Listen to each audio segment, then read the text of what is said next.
And comments like that stayed with me long after they should have.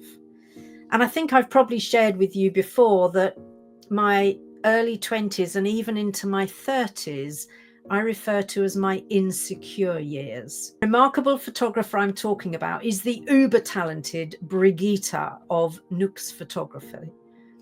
I feel blessed now to call her my friend.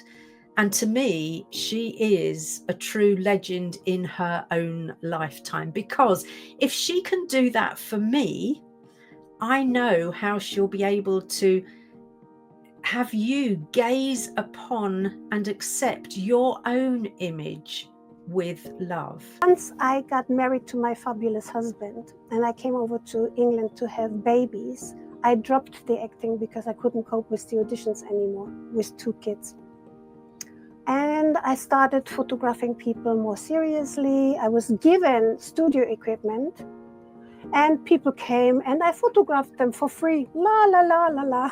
Some people gave me 20 pounds, 50 pounds. And then I was told off by local photographers. Makes me feel kind of weird, but I'm going to go back to something you said because it's something I've realized is true, even though it's taken me a while to accept, is that there is beauty in everyone. And I realized part of my downfall was having heard comments like that.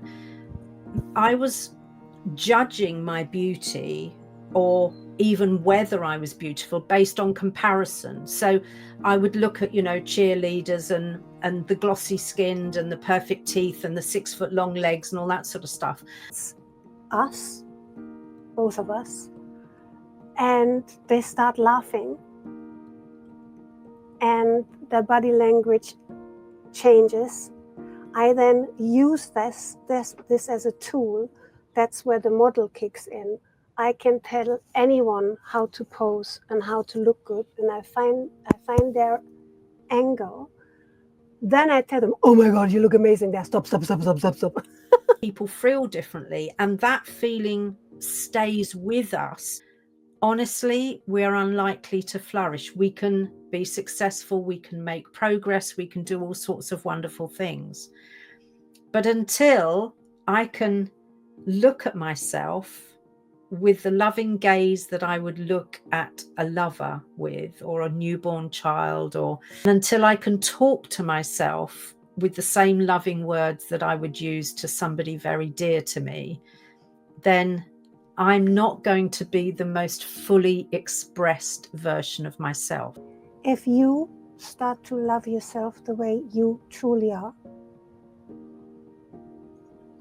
and that includes, for example, aging. It's something I work with all my life. I'm interested in aging. I'm giving it a positive, I gave it as a child already, a positive connotation. Aging is interesting. I wonder what it's going to be like for me. So now I'm 60. This is me at 60. So loving myself in that way. I'm not saying aging is all good, but I'm loving the process. I'm loving to watch the process. I'm curious about it.